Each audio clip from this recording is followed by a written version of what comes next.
Night dinner 7க்குள்ள முடிச்சிருங்க. அதுக்கு மேல நீங்க சாப்பிடுற எல்லாமே பாய்சன் தான்.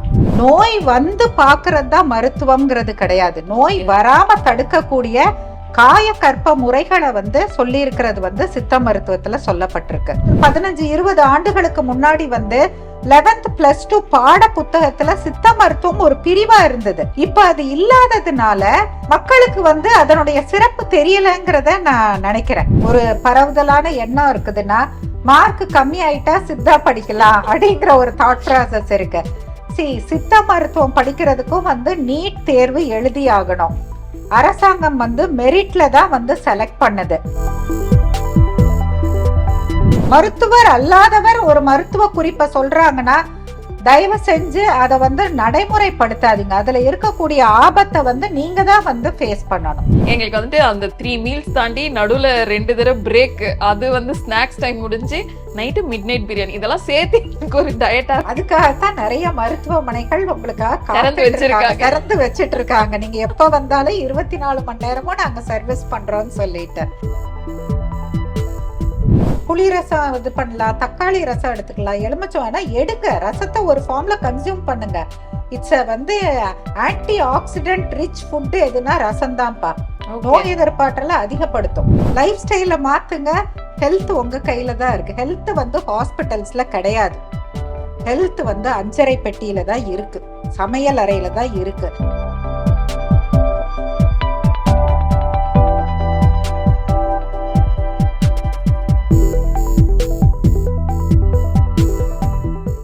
அனைவருக்கும் வணக்கம். இன்றைக்கு நம்ம நிகழ்ச்சிக்கு வந்திருக்காங்க சித்த மருத்துவர் வெண்தாமரை செல்வி அவர்கள். வணக்கம்மா. வணக்கம். அம்மா, இப்ப வந்துட்டு சித்த மருத்துவம் அப்படி சொல்லிட்டு எடுத்துக்கிட்டா இதுல உண்மைகளும் இருக்கு, உளறல்களும் இருக்கு. நீங்க சொல்லும் போது உண்மை தகவல்கள் நிறைய சொல்லுவீங்க. ஆனா இந்த சோசியல் மீடியா இதுலலாம் அடிச்சு விடும்போது பாத்தீங்கன்னா நிறைய பேர் உளரவும் செய்யறாங்க. ஸோ அதை பத்தி பேசுவோம். அதை பேசிக்கா சித்த மருத்துவம்னா என்ன, அதனுடைய அடிப்படை கொள்கை என்னம்மா?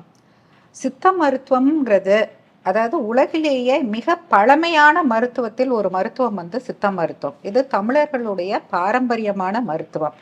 இந்த சித்த மருத்துவத்திற்கு வந்து முதற் கடவுள்னு வந்தா சிவனை வந்து சொல்றாங்க. 14 சித்தர்கள்ல வந்து அகத்தியரை வந்து நம்மளுடைய சித்த மருத்துவத்தின் குருவாக வந்து சொல்றாங்க.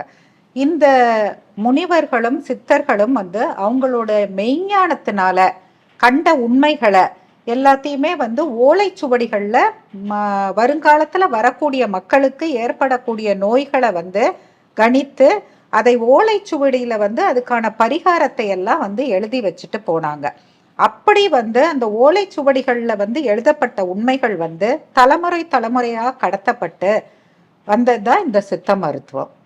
இதுல தனி சிறப்பு என்ன மேம்? சித்த மருத்துவம் அப்படின்னு சொல்றோம், சித்த மருத்துவம்னா அதனுடைய தனி சிறப்பு என்ன? அதாவது சித்த மருத்துவத்தினுடைய தனி சிறப்புன்னு சொன்னா பிணி அணுகாம இருக்கிறதுக்கான விதிகளை வகுத்தவர்கள் சித்தர்கள்னு சொல்லலாம். நோய் வந்து பாக்குறது தான் மருத்துவம்ங்கிறது கிடையாது. நோய் வராம தடுக்கக்கூடிய காயக்கற்ப முறைகளை வந்து சொல்லி இருக்கிறது வந்து சித்த மருத்துவத்துல சொல்லப்பட்டிருக்கு. அது மட்டுமல்ல, இதுல வந்து உலோகங்கள், பாஷாணங்கள், இப்படிப்பட்ட இயற்கையா கிடைக்கக்கூடிய இதை வந்து நானோ பார்ட்டிகிள்ஸா கன்வெர்ட் பண்ணக்கூடிய வந்து டெக்னிக் வந்து நம்ம சித்தர்கள் வந்து உலகுக்கு கொடுத்துட்டு போயிருக்காங்க. இதுல என்ன பெரிய அட்வான்டேஜ் நான் பாக்குறேன்னு சொன்னா, ஒரு அரிசி எடை மருந்தே வந்து நோயில நல்ல நிவாரணம் கொடுக்கக்கூடியதா இருக்கும். அரிசி எடை ஒரு அரிசி அதாவது வித் மினிமம் குவான்டிட்டி அது வந்து நானோ பார்ட்டிகிள்ஸா அவங்க கன்வெர்ட் பண்ணியிருக்காங்க. மூலிகைகளை கொண்டு அரைத்து புடம் போட்டு அதை அவங்க கன்வெர்ட் பண்ண டெக்னாலஜியை வந்து இப்ப வந்து அறிவியல் பூர்வமா ஒரு இதை வந்து நானோ பார்ட்டிகிள்ஸா கன்வெர்ட் பண்ணோம்னா லேக்ஸ் அண்ட் லேக்ஸா செலவாகும். ஆனா ரொம்ப எளிய முறையில அதை வந்து அவங்க கன்வெர்ட் பண்ணி மருந்துகளா வந்து மக்களுக்கு கொடுத்துருக்குறாங்க. அது சித்த மருத்துவத்தின் தனிச்சிறப்பா நான் பாக்குறேன்.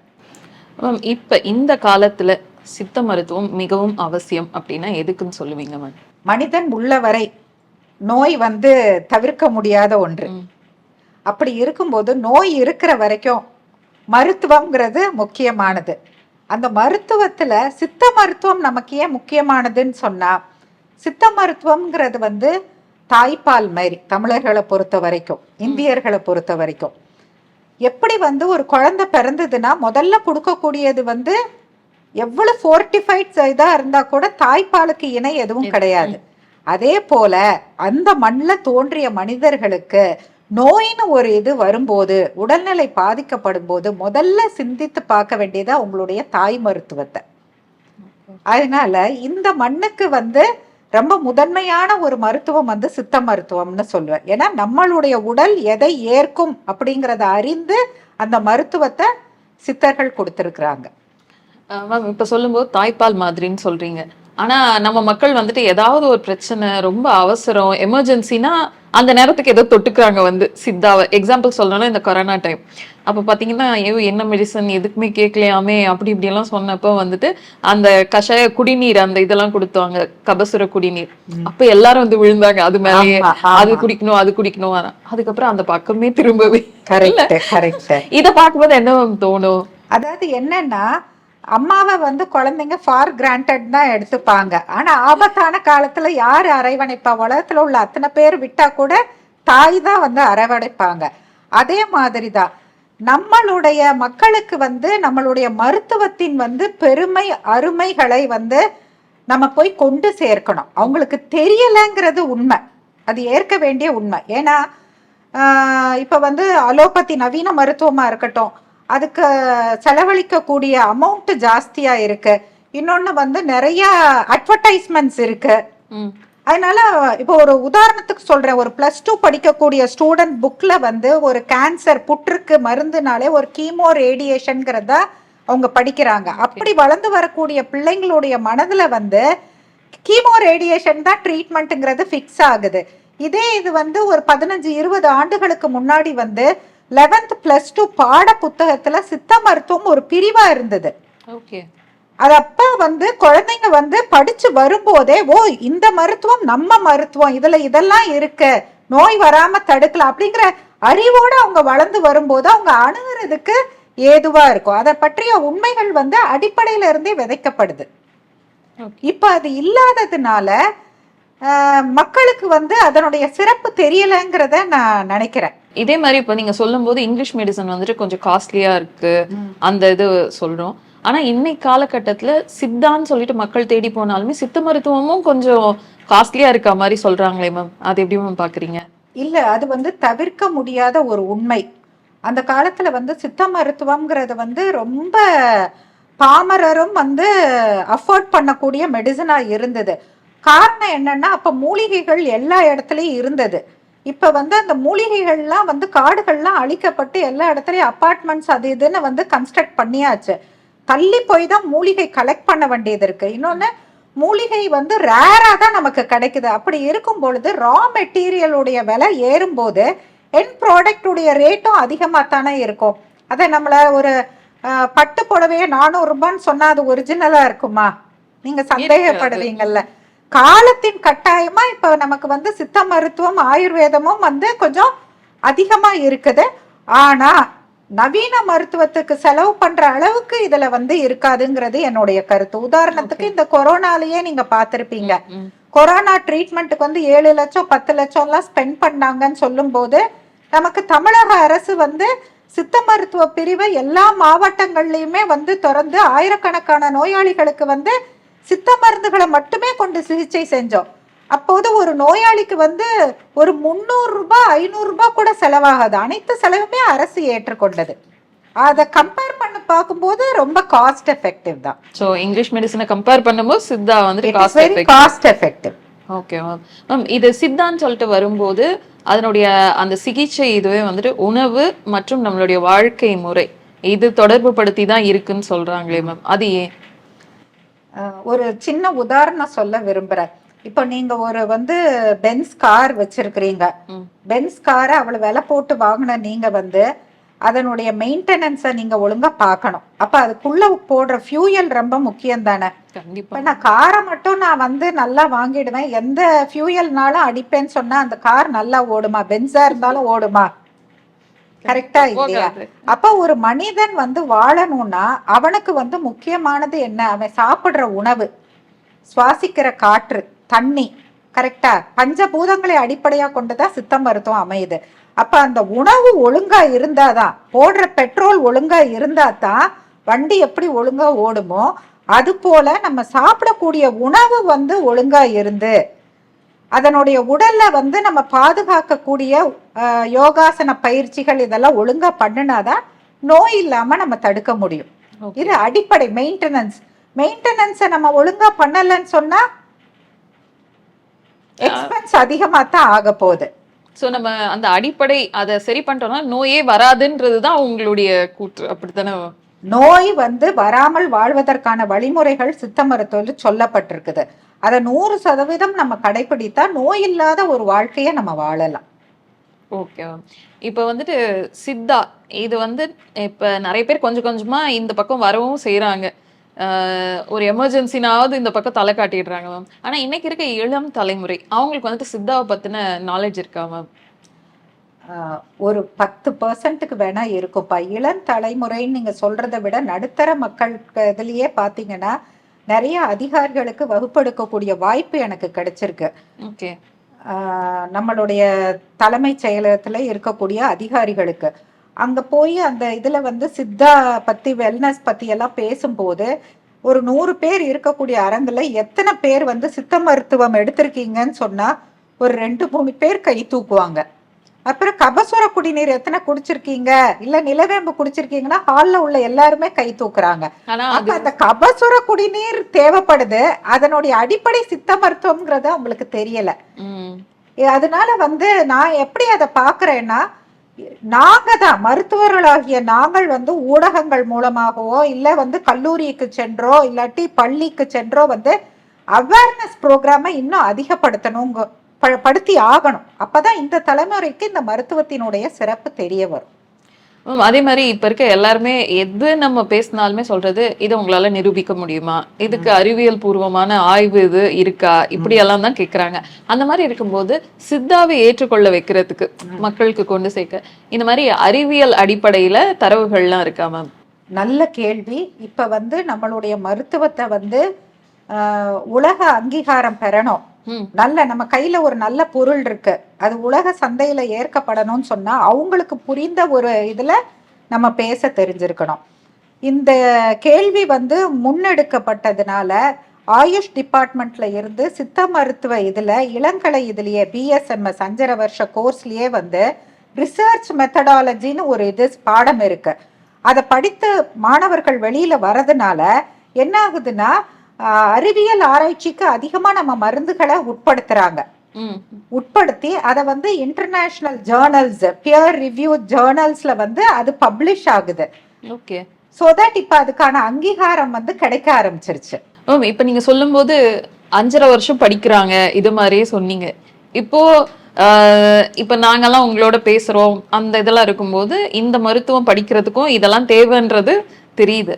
ஆனா நிறைய பேர் வந்து சித்த மருத்துவத்துக்கு என்ன படிக்கணும்ன்றதே இப்ப இருக்க பசங்களுக்கு தெரிய மாட்டேங்குது மேம். யாராவது கேட்டிருக்காங்களா உங்ககிட்ட? ஐயோ, நிறைய பேர் கேட்டிருக்காங்க. அதை கேட்கும் போது ரொம்ப வேதனையா இருக்கு.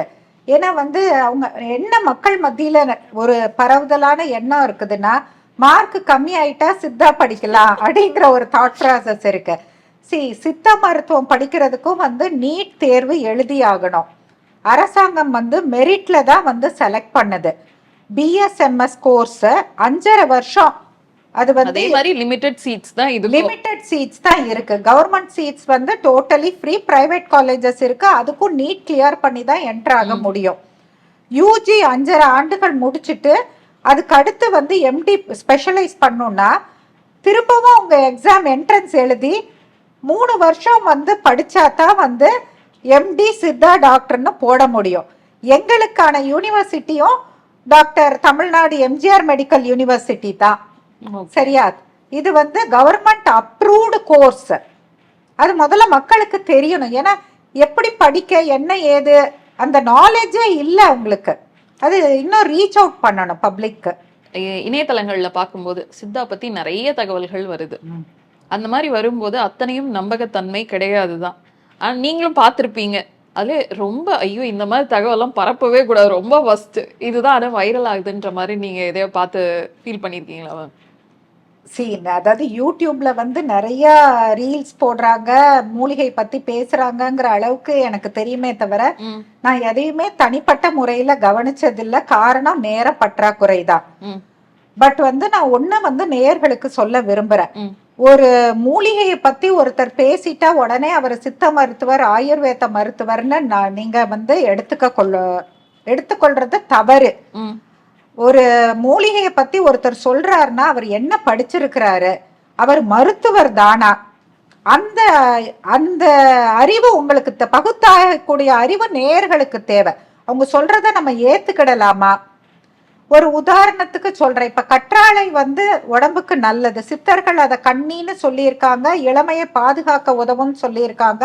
ஆனா கற்றாழையை எந்த சூழ்நிலையில பயன்படுத்தணும் பயன்படுத்தக்கூடாதுன்னு 5.5 ஆண்டுகள் படித்த மருத்துவருக்கு தெரியும். யாராவது வந்து கருத்தரிக்கணும் இல்ல கருத்தரிச்சிருந்தா அவங்க கற்றாழை ஜூஸ் குடிக்க கூடாது.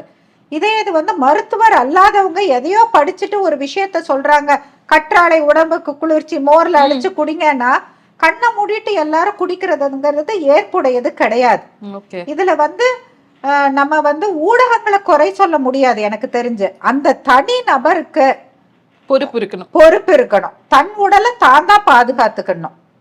நீங்க சொல்லுங்க, கற்றாழையே வந்துட்டு அதை கட் பண்ணிட்டு 2 சைடு அந்த கிரீன் இதெல்லாம் ரிமூவ் பண்ணிட்டு ஒரு 7 முறை கழுவணும். 7 முறைங்கிறது சித்த மருத்துவத்துல அது வந்து சொல்லப்பட்டிருக்கு. சரியா? ஒரு மருத்துவர் சொல்றதுங்கிறது வேற.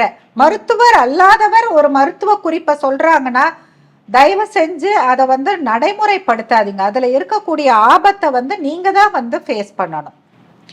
இப்ப இங்கிலீஷ் மெடிசன் இதோட கம்பேர் பண்ணும்போது என்ன சொல்றாங்க, சித்தாவை இங்கிலீஷ் மெடிசன்லாம் வந்துட்டு நோயை கட்டுப்படுத்தும் இல்ல அடக்கும், அவ்வளவுதான், கண்ட்ரோல் பண்ணுது. ஆனா சித்தா தான் வேரோடு நோயை குணப்படுத்தும் சொல்றாங்களே மேம், இது உண்மையா? சித்த மருத்துவத்தின் அடிப்படை வந்து நோயை வந்து வேரோடு களைவதுதான். அதுக்கு வந்து உணவு முறை கட்டுப்பாடும் நித்திய ஒழுக்கமும் ரொம்ப முக்கியம். நித்திய ஒழுக்கம்ங்கிறது எப்ப தூங்குறோம், எப்ப எந்திரிக்கிறோம், எண்ணெய் குளியல் ஒழுங்கா எடுக்கிறோமா, பேதிக்கு எடுக்கிறது, டிடாக்ஸ் பண்ணக்கூடியது. இப்ப கட் ஹெல்த் பத்தி நிறைய பேசுறாங்க. அந்த காலத்திலேயே அதை டாக்குமெண்ட் பண்ணி வச்சுட்டாங்க. சித்த மருத்துவத்துல வந்து 4 மாசத்துக்கு ஒரு தடவை பேதி பண்ணணும், நோய் வராம நம்ம வாழணும்னு சொன்னா. அதை நம்ம பண்றோமா? முதல்ல பேசினது வந்துட்டு சித்தாலதான் பேசியிருக்காங்க. உணவே மருந்துன்னு உலகுக்கு சொன்னவர்கள் சித்தர்கள். அந்த ஒவ்வொரு உணவுமே எப்படி வந்து மருந்தா செயல்படுதுன்னு கூறப்பட்ட மருத்துவம் வந்து சித்த மருத்துவம். அதனால அதை நல்லா புரிஞ்சுட்டு நம்ம பயன்படுத்தி ஆகணும். சரி, கட் ஹெல்த் இப்ப இவ்வளவு தூரம் சொன்னதுனால ஒரு நல்ல ஒரு குறிப்பு சொல்லுங்க மேம். சரி, இப்ப நிறைய பேர் வெளியில சாப்பிடுறாங்க, கேட்கவே வேண்டாம், மிட் நைட் பிரியாணி அது இதுன்னு. இப்ப அவுட் சைடு இது ஆர்டர் காலையில 4 வேளை சாப்பிட்டு முடிச்சுட்டு நைட் அந்த டைமையும் ஃபில் பண்ணிரணும்ன்றதுனால மிட் நைட் பிரியாணி. அதாவது 3 வேளை சாப்பிட்டாலே ரோகின்னு சொல்றாங்க. அப்படின்னா 2 வேளை தான் சாப்பிடணும், ஒரு நாளைக்கு உணவு சாப்பிடணும். ஓகே, சரியா? ஒரு வேளை சாப்பிட்டா யோகி. சரியா? எவ்வளவுக்கு எவ்வளவு அதிகமா லோட் பண்றோமோ அவளுக்கு அவ்வளவு நம்ம நோய்க்கு உட்பட போறோம். சோ ஒரு வேளை சாப்பிட்டா யோகி, 2 வேளை சாப்பிட்டா யோகி, ஒருவேளை யோகி, 2 வேளை சாப்பிடுறவன் வந்து போகி, 3 வேளை சாப்பிடுறவன் ரோகி, டிசீஸ்டு பர்சன். அப்ப ஏன் நோய் வருதுன்னு தெரியுதா? அப்ப வந்து நம்மளுடைய உணவு முறையை வந்து நம்ம 2 வேளை உணவா மாத்தணும். நம்ம பண்ற உழைப்புக்கு வந்து அவ்வளவு சாப்பிட்டா போதுமானது. இப்ப நீங்க வந்து கட் ஹெல்த் ரிலேட்டடா ஏதேனும் குறிப்பு கொடுங்கன்னு சொன்னீங்க. நீராகாரம், இப்ப அதிகமா நீராகாரம் பத்தி பேசுறாங்க. முதல் நாள் சாதத்துல வந்து தண்ணி ஊத்தி வச்சு அடுத்த நாள் நம்ம சாப்பிடுறது வந்து நம்ம குடலில் இருக்கக்கூடிய நல்ல பாக்டீரியா வளர்றதுக்கோ அது ரொம்ப உதவி பண்ணுதுன்னு சொல்லிட்டு அந்த காலத்துல நீராகாரத்தை முதல்ல கன்சியூம் பண்ணாங்க. காலையில எழுந்த உடனே சின்ன டிப்ஸ், அவுட் சைட் சாப்பிடுறீங்க அப்படின்னு சொன்னா சித்த மருத்துவத்துல ஒரு உன்னதமான காம்போசிஷன் இருக்கு, சுண்டை வற்றல் சூரணம் சொல்லிட்டு. அதுல வந்து சுண்டை வற்றல், மாதுளை ஓடு, மாம்பருப்பு, கறிவேப்பிலை, ஓமம் இதெல்லாம் இருக்கு. இந்த இதை வந்து 1 ஸ்பூன் போல நீங்க மோர்லயோ தண்ணியிலயோ கலந்து குடிச்சிட்டீங்கன்னா உங்களுக்கு வந்து கட் ஹெல்த் நல்லா மெயின்டைன் ஆகும். நைட் தூங்குறதுக்கு முன்னாடியா மேம்? இப்ப நீங்க வந்து மத்தியானம் லஞ்ச் வெளியில சாப்பிட்டீங்கன்னா சாப்பிட்டு முடிச்சுட்டு ஒரு 1/2 மணி நேரத்துல சுண்டை வற்றல கலந்து குடிச்சிருங்க. சோ தட் அது டைஜஷனை நல்லா இம்ப்ரூவ் பண்ணி கொடுக்கும், பாடியை டிடாக்ஸ் பண்ணும், கழிவுகளை வெளித்தள்ளுறதுக்கும் உதவும். ஓகே. சோ வெளிய சாப்பிடுறோம்னா இத வந்து செஞ்சிரது பெட்டர். செய்யறது தினந்தோறும் எல்லாரும் பண்ணியே ஆகணும்னு நினைக்கிறேன். ஒரு வேளையாவது நிறைய பேர் வெளிய சாப்பிட்டுறாங்க. இன்னைக்கு இருக்க காலகட்டத்துல அப்படிதான் இருக்கு. நம்ம வந்து காரணம் கண்டுபிடிக்கிறோம் வெளியில சாப்பிடுறதுக்கு. வெளியில சாப்பிடக்கூடாதுங்கிற முடிவை வந்து நம்ம தான் எடுத்தாகணும். வெளியில சாப்பிடுறதுனால எவ்வளவு ஆபத்து இருக்கு தெரியுமா? அல்ல கலரிங் ஏஜென்ட்ஸ், ப்ரிசர்வேட்டிவ்ஸ், இன்னொன்னு வெளியில என்ன ஹெல்த்தியாவா சாப்பிடுறாங்க, ஜங்க் ஃபுட்ஸ் தான் சாப்பிடுறாங்க. வேற எல்லா வியாதிகளையும் நம்மளே தானே வர வைக்கிறோம். இன்னைக்கு நிறைய பேர் வந்துட்டு கிச்சன் வந்து சூடு பண்றதுக்கு மட்டும்தான் வச்சிருக்காங்க. ஆமா, சூடுன்னு சொன்ன உடனே தான் ஞாபகம் வருது, இப்ப புற்றுநோய் பரவுதல் வந்து அதிகமா இருக்குது. சித்தர்களை பொறுத்த வரைக்கும் முதல் நாளில் சமைத்த கறி அமுதனினும் அருந்தோம்னு சொல்றாங்க. முதல் நாள்ல வந்து நீங்க குக் பண்ண வெஜிடபிள்ஸ் மற்றதை ரீஹீட் பண்ணி நீங்க யூஸ் பண்றது வந்து அது அமுதமா இருந்தா கூட சாப்பிடாதீங்கன்னு சொல்றாங்க. பட் இப்ப வந்து என்ன சொல்றாங்கன்னா, எதை ரிப்பீட்டடா ஹீட் பண்றோமோ அது வந்து கார்சினோஜனா ஆக்ட் பண்ணுது, புற்றுநோய் காரணிகளா செயல்படுதுன்னு நவீன அறிவியல் வந்து சொல்லுது. சூடுபடுத்தி சாப்பிடக்கூடாது. 1000 ஆண்டுகள் 2000 ஆண்டுகளுக்கு முன்னாடியே நம்ம முன்னோர்கள் வகுத்துட்டாங்க. அப்போ இந்த லேடிஸ் தான் சொல்லணும், அத 2 நாள் 3 நாள் குழம்பெல்லாம் வந்து ஃப்ரிட்ஜில் வச்சு வச்சு சாப்பிட்றது வந்து எப்படி இருந்தாலும் நம்ம கட் ஹெல்த் அஃபெக்ட் பண்ண போகுது, நாளைக்கு வந்து நோய்க்கு அது வழிவகுக்க போகுது. அதனால இந்த ஒரு ஜான் வயிற்றுக்கு தான் இந்த பாடு. கொஞ்சம் சரியான பிளானிங் இருந்ததுன்னா சிம்பிள் குக்கிங், கட்டாயம் ஹோம்மேட் ஃபுட்ஸ் தான் நம்ம சாப்பிடணும். நம்ம குழந்தைங்களையும் அந்த கல்ச்சர்ல நம்ம கொண்டு வரணும். சித்த மருத்துவத்துல சைடு எஃபெக்டே இருக்காது, எல்லாமே நல்லதுதான், சைடு எஃபெக்டே இருக்காது சொல்றாங்களே மேம், அது வந்துட்டு உண்மையா? அளவுக்கு மிஞ்சினால் அமிர்தமும் நஞ்சு. அது சித்த மருத்துவம்னு இல்லை, எல்லா மருத்துவத்துக்கும் பொருந்தக்கூடியதுதான். சைடு எஃபெக்ட்ஸே இருக்காதுன்னு வந்து நம்ம சொல்ல முடியாது. எஃபெக்ட்னு இருந்தா சைடு எஃபெக்ட் இருக்கதான் செய்யும். ஓகே.